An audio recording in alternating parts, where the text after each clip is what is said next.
Je suis Jean-Pierre Yernaud, papa d'enfants en situation de handicap, mais également depuis longtemps formateur des professionnels du secteur, les éducateurs sociaux spécialisés et les psychomotriciens notamment, mais aussi engagé socialement dans plusieurs instances, soit d'institutions au niveau de l'hébergement, soit d'entreprises de travail adaptées et historiquement dans l'enseignement spécial.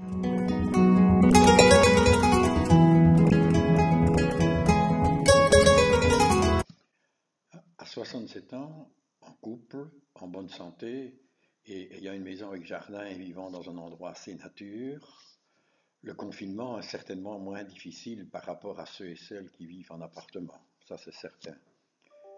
Ce fut d'abord le moment de remettre en ordre la maison, le jardin, les dossiers en retard. Ce fut ensuite le moment de réfléchir à sa vie, son environnement, à la société autour de soi. Mais il faut avouer que progressivement, c'est le manque du lien, des liens qui font le quotidien qui a commencé à se faire ressentir. Le manque avec les liens des proches, mais aussi plus largement de la vie en société, de la vie dans le monde. Là, le manque grandit au fur et à mesure de ce confinement.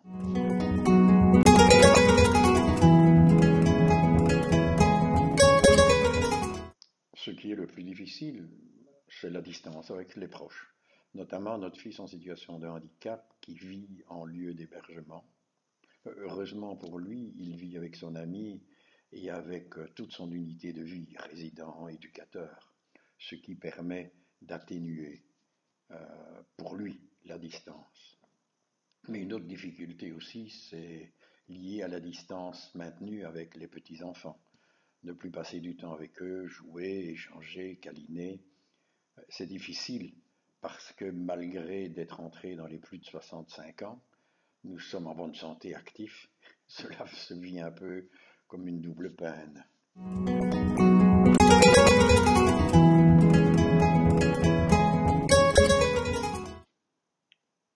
Pendant la première partie du confinement, non. Mais progressivement, je dois reconnaître que oui. Au début, l'utilisation massive des réseaux sociaux a certainement caché la solitude. De plus, pas mal de personnes à cette époque ont pris des nouvelles les uns des autres, même souvent s'ils ne le faisaient pas avant. Mais il se fait que personnellement, avant, j'avais beaucoup de rencontres, de réunions, de débats. Et ça permettait des discussions, des confrontations d'idées, très intéressants dans l'évolution pour soi. Aujourd'hui, cela me manque, et sur les réseaux sociaux, il faut avouer que cela se calme, certainement dû à la surabondance. Et en plus, cela se limite de plus en plus à des partages de pensées écrites par certains, pensées très intéressantes, mais c'est souvent aussi des bons et loyaux conseils. Et la solitude, du coup, prend peut-être un peu plus de place.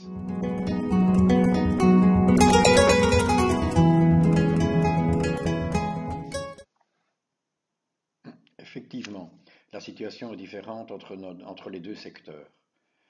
Il y a peut-être un facteur chance qui peut jouer.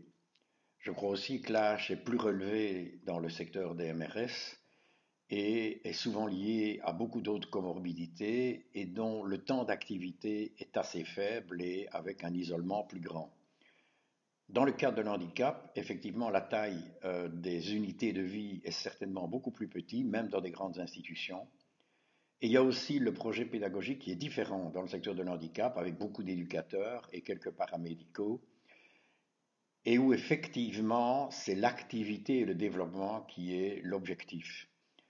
C'est clair que dans le secteur de l'handicap, très vite, j'ai vu des institutions prendre des mesures très strictes parce que le public est un public qui est très proche physiquement, très proche affectivement, et très vite une limite a été mise entre l'intérieur de l'unité et l'extérieur, et avec des barrières pour le personnel qui entre et qui sort, en essayant que ce soit toujours les mêmes, bien centrés.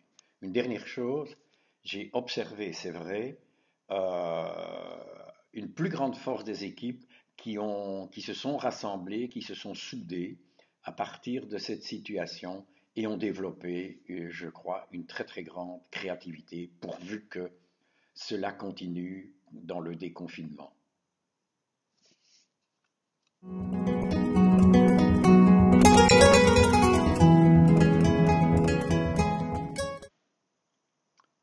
psychomotricien que je suis, ben, il est très touché corporellement par tout ce qui se passe. La spécificité du psychomotricien, c'est de ressentir corporellement ce que vit intérieurement l'autre et qui s'exprime la plupart du temps corporellement. C'est aussi l'aider du coup à le ressentir lui-même, à habiter consciemment son corps. Et aujourd'hui, les personnes âgées, les personnes en situation de handicap, les jeunes enfants, sauf avec les parents, mais ils n'ont plus l'occasion de ressentir très concrètement l'émotion vécue par l'autre et s'y adapter, s'organiser face à cette émotion. Nous savons tous aujourd'hui que 80% de la communication entre les personnes, ben, elle passe par le non-verbal. C'est peut-être pour cela qu'aujourd'hui, vu la situation, ben, on utilise beaucoup le bruit, le chant, les grands mouvements du corps, car l'émotion subtile mais n'est plus disponible, n'est plus perceptible, en tout cas en dehors du cercle restreint familial. Mais, et c'est vrai que les neurosciences nous ont montré que cette perception corporelle était pourtant indispensable au développement de tout être humain pour sentir qu'il existe réellement. Enfin, je m'inquiète pour dans les prochaines semaines parce que nous allons voir de plus en plus des personnes reprendre le chemin du travail, du commerce. Les soignants, les aidants vont logiquement devoir se reposer. Et peut-être que là, un moment de solitude va se réinstaller chez tous ces publics, notamment handicap et personnes âgées.